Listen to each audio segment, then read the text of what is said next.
SA Gemeente het hierdie jaar begin met die nommer 1 netwerk vir jou lewe visie. En ons is besig om in 'n nuwe hoofstuk van hierdie gemeente se lewe in te beweeg. En daar is 'n gevoel waarin ons God vra om ons op 'n nuwe manier in die stad uit te stuur. Stuur ons uit met die evangelie om ons bure en ons woonbuurte op 'n verhoogde en eintlik op 'n radikale manier te dien. Meer radikaal as wat ons ooit in die verlede gedoen het. Dis 'n groot versoek, maar wat beteken dit? Ek bedoel, wie moet ons wees om op daardie manier na ons stad gestuur te word? Jesus het net voor hy gesterf het 'n redelike intensiewe stuk onderrig met sy disippels deurgemaak om hulle voor te berei om in die wêreld ingestuur te word. En wat ons nou verlede week mee begin het en wat ons hierdie Paasfees in die eredienste en deur die prediking gaan doen, is om dan nou by Johannes hoofstuk 12 te begin en dit deur te werk tot aan die einde van Johannes 13. Maar hierdie enorme kursus wat Jesus vir sy disippels leer, gaan eintlik tot aan die einde van hoofstuk 17. Maar daarvoor het ons dan 'n hele jaar nodig. So Johannes 12 tot 17 is trouens die langste en mees substansiële leerstuk van Jesus wat ons in die hele Bybel het. Dit is waar hy sy disippels toerus om uitgestuur te word. En ons gaan dit deurwerk sodat hy op 'n sekere manier ons kan onderrig en toerus. Nou, volgens die Bybel is al niks belangriker as die heerlikheid van God nie. Sommige van julle weet dat Christene in 1 Korintiërs 10 aangesê word om alles te doen tot eer van God. Maar daardie term is vir ons aan hierdie kant van die 2 millennia later so ver verwyderd. Het voel op afstand. Die meeste Christene het natuurlik gehoor dat ons dinge tot eer van God moet doen, maar wat beteken dit? Wil jy betekenis in die lewe hê? Het jy 'n diep behoefte aan persoonlike verandering? Is jy bekommerd oor geregtigheid in die wêreld op die oomblik? Die sleutel tot al daardie dinge is die heerlikheid van God. Kom ons begin om dit te ondersoek en vra vir die teks. Wat is die heerlikheid van God? Waar vind jy die heerlikheid van God op die mees prominente manier? En hoe ontvang jy dit? Hoe verbind jy daarmee? Hoe begryp jy dit? Wat is dit? Waar vind jy dit? Hoe begryp jy dit? Wat is dit? In die teks merk jy op dat hierdie stem uit die hemel kom. Dit is God. Natuurlik, God die Vader wat sê, ek het my naam verheerlik en ek sal dit weer verheerlik. Dis eintlik 'n opsomming van die geskiedenis van die wêreld. Volgens die Bybel is die belangrikste ding wat God in die wêreld doen en die hoofrede waarom Jesus gekom het om God se naam te verheerlik, om die wêreld se heerlikheid te wys. Gaan kyk in Johannes 12 vers 27 tot 36 waarmee ons vandag besig is. Nou, wat is die heerlikheid van God? Daar is meer om vir julle te sê as wat ek nou kan sê, maar ek het nog altyd gedink dat die eenvoudigste manier om mense 'n definisie van die heerlikheid van God te gee, is om te kyk na die woord wat in die Ou Testament vir heerlikheid gebruik word en die woord wat in die Nuwe Testament gebruik word. Die Ou Testamentiese woord is kavod. Dit is die Hebreëse woord en dit vertel ons dat die heerlikheid van God sy hoogste belangrikheid is. Die Nuwe Testamentiese woord is doxa. En dit vertel ons dat die heerlikheid van God sy absolute en uiteindelike skoonheid is, mooiheid is. So die heerlikheid van God is dus sy hoogste belangrikheid en sy absolute en uiteindelike skoonheid. Nou kom ons neem 'n oomblik vir beide van hierdie aspekte. Eerstens, sy hoogste belangrikheid. Die woord kavod beteken gewig. Die Hebreëse woord vir heerlikheid beteken gewig. Jy weet, swaarheid, belangrikheid. En wat interessant is dat ons eintlik in Afrikaans 'n woord het wat soortgelyk werk. Die woord materie. Wanneer jy oor materie praat, kan dit iets solied, iets substansieel of iets gewigtig of swaar beteken. Materie kan ook beteken belangrikheid. En wanneer die Bybel sê dat God gewigtig is, dat God heerlik is, wanneer dit oor sy kavod praat, beteken dit dat hy belangriker is as enigiets anders in die wêreld. En hy behoort belangriker te wees as enigiets anders in jou lewe. Hy is die een wat die meeste saak maak. Die meeste mense wat in God glo, beskou hom as iets belangrik. Hulle glo in God. En as hulle 'n probleem het, dan begin hulle dalk kerk toe gaan of bid maar as dinge goed gaan, dan bid hulle nie regtig meer so baie nie. Vir meeste gelowiges is hy van sekere belang.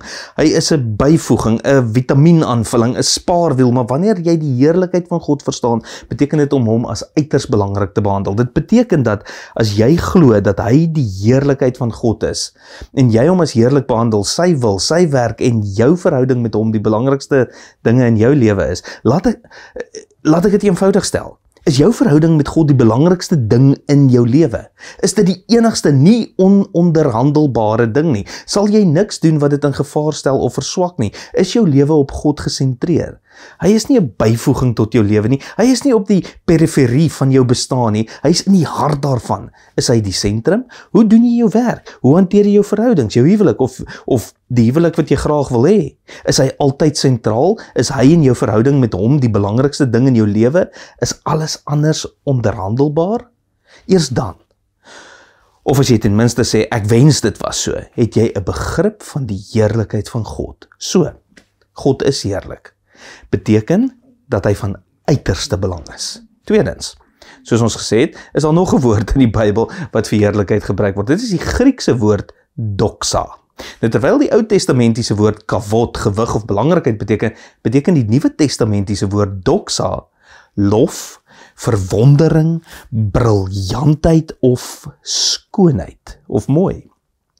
God word nie net verheerlik deurdat sy heerlikheid gesien word nie, maar deurdat dit geniet word. As jy die heerlikheid van God nog nie regtig begryp het nie, as jy dit net sien, maar nie daarin vreugde het nie, dan het jy dit nog nie ten volle gevang nie. Jy sien God nie as die belangrikste nie, maar jy sien hom as pragtig. Hy trek jou aan. As jy sê, ek moet dit doen sodat ek die seëninge kan kry wat ek wil hê, dan gebruik jy God. God is nie pragtig vir jou nie, hy is net nuttig. Hy is nie 'n doel op sigself nie, hy is 'n middel tot 'n doel. Jy gebruik hom om die dinge te kry waarin jy werklik vreugde vind.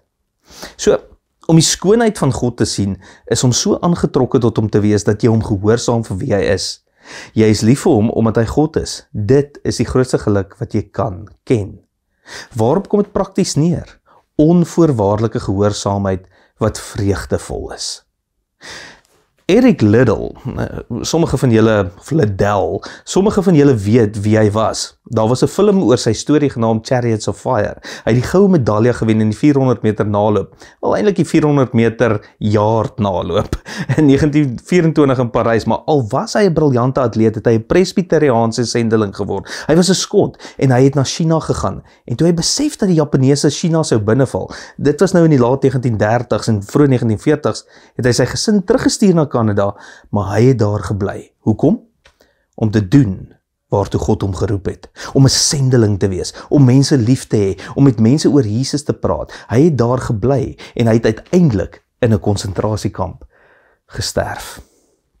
Nou, die interessante ding is, Liddell het wat hy 'n disipelskapboek gehad wat hy dit genoem. En wanneer mense Jesus volgelinge geword het, of wanneer hulle regtig geestelik wou groei, het hy hulle disipel, hy het hulle ontmoet en hy het altyd met 'n stel vrae begin. Hier is die vraag wat hy dan sou vra, wat in daai boek was: is jy gereed om God te gehoorsaam? Selfs al beteken dit jy verloor aansien. Sal jy God volg, selfs al beteken dit persoonlike finansiële verlies, bespotting of ander ontberings?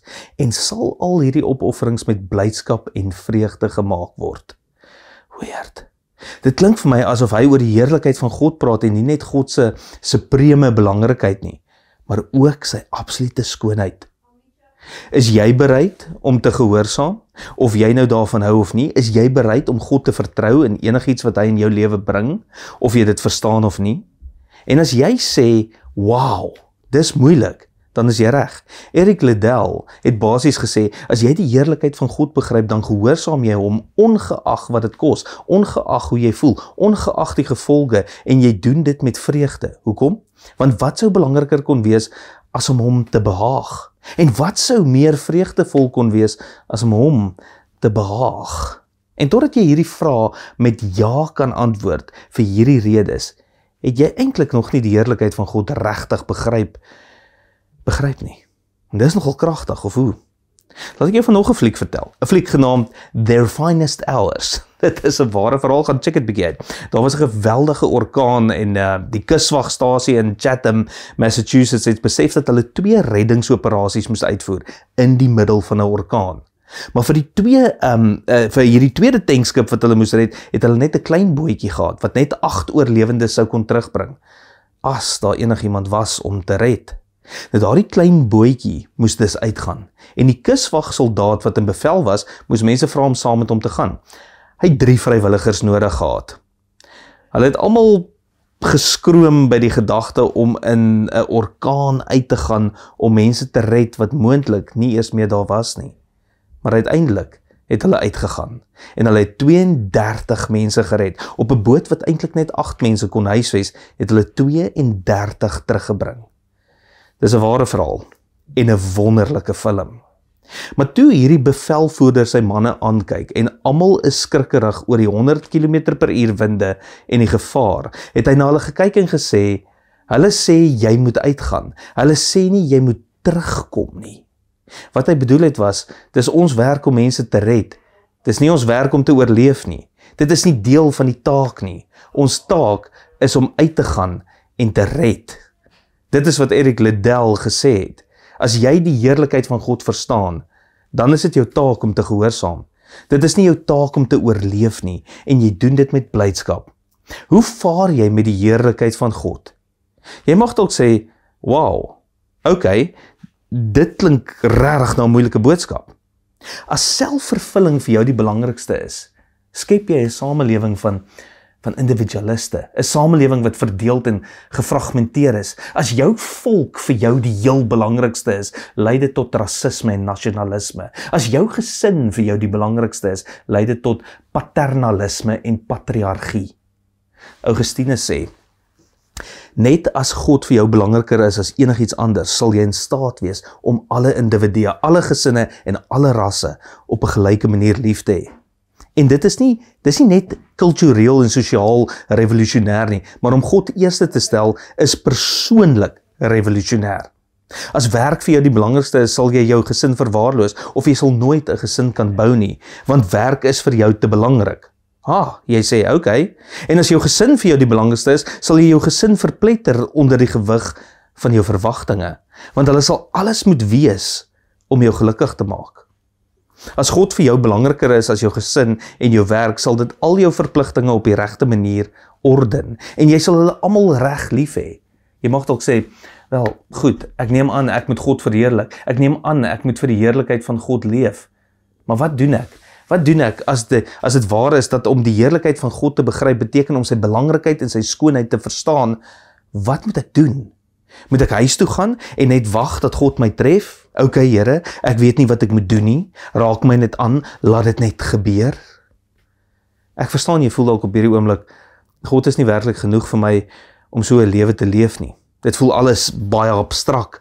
Hoe vind jy die heerlikheid van God? Waar vind jy dit? Die antwoord is hier, op 2 plekke. Kyk, Jesus Christus sê, nou is my siel ontsteld. Wat moet ek sê? Vader, red my uit hierdie uur. Wat is hierdie uur? In die boek Johannes, elke keer as Jesus oor sy uur praat hy oor die uur van sy dood. Dit is hoekom hy praat oor hoe hy verhoog sal word, wanneer ek van die aarde verhoog word. Wat bedoel hy?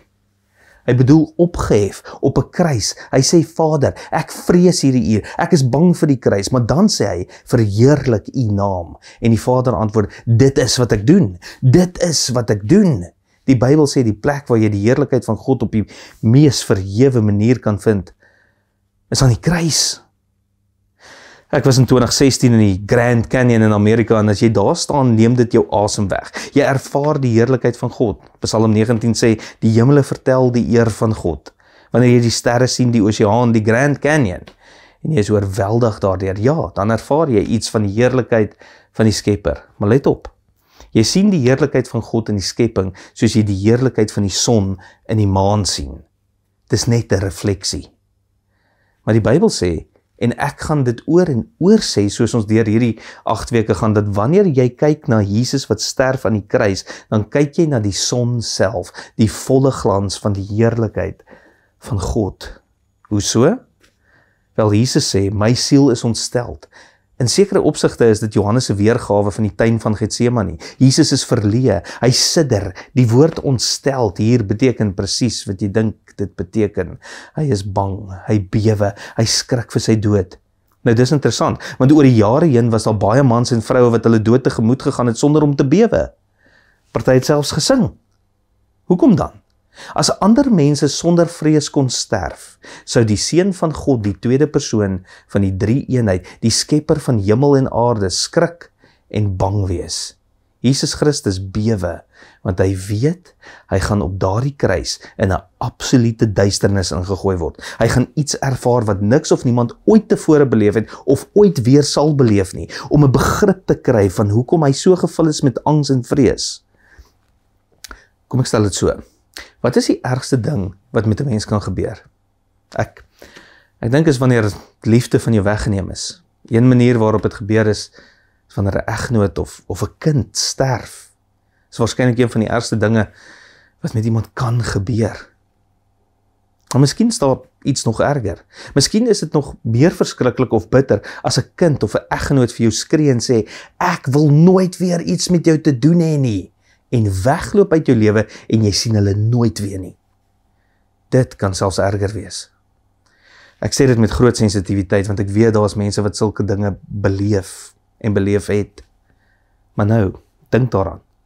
As daar God die Vader is en God die Seun en dit is so, dan was hulle liefde vir mekaar 'n perfekte liefde, 'n oneindige liefde wat in alle ewigheid af sonder begin. Die liefde wat hulle gehad het, was oneindig groter as enige liefde wat enige van ons ooit ervaar het. En vir Jesus Christus om te weet dat hy verlaat gaan word, dat hierdie liefde van hom weggeneem gaan word, dat hy geen hoop, geen liefde, geen God sou hê nie, dat hy in absolute duisternis ingegooi sou word. Wat het daar gebeur?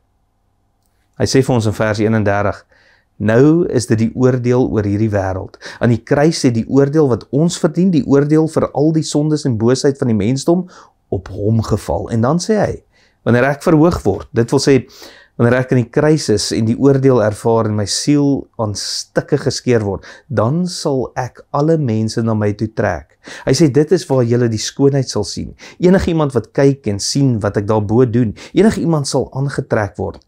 En jy mag dalk vra, hoe kan dit wees? Daar's geen groter skoonheid as wanneer die mooiste wees in die heelal sy skoonheid prysgee vir ons, geslaan en gemartel word om ons te red, om ons lief te hê. Daar's geen groter heerlikheid as Jesus Christus, wat die heerlikheid van die hemel gehad het nie, maar sterflik geword het, breekbaar, wat aarde toegekom het en alles verloor het, vir ons.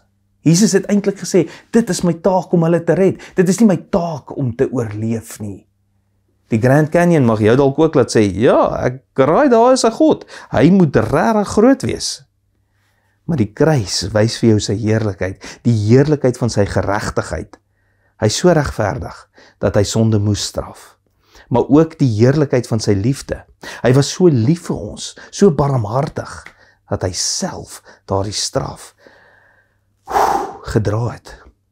Jesus Christus het dikwels gesê, daar is vir my geskrywe in die boek, ek het gekom om u wil te doen, o Here, laat ek dit vir jou vertel. Jesus Christus sê, dit is my taak om hulle te red, dit is nie my taak om te oorleef nie. En as jy sien wat hy gedoen het, sal dit jou trek. Kyk daarna, dink daaroor, totdat die skoonheid daarvan op jou afsmeer, oor jou spoel, totdat jy begin sien hoe glorieryk dit is. En nou laastens, prakties. Hoe leef 'n mens vir die heerlikheid van God? Ek wil so prakties as moontlik wees, want dit voel soos hooflig denke tot nou toe. Ons het gesê om vir die heerlikheid van God te leef, beteken om hom as die belangrikste te behandel en om sy skoonheid raak te sien. Maar ons weet almal dat dit in fases gebeur.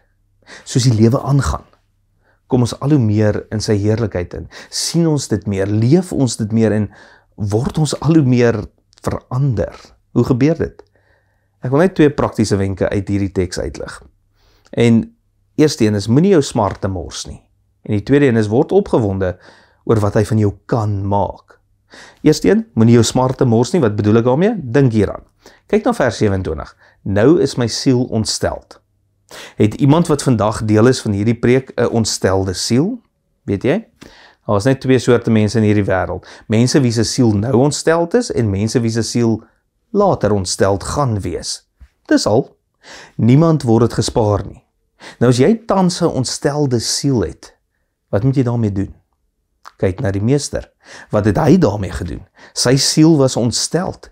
En wat het hy gesê? Vader, kry my hier uit. As u my nie hier uitkry nie, is ek klaar met jou. Ons het 'n voorwaardelike verhouding, u en ek. As u toelaat dat die ergste met my gebeur, ek stap weg.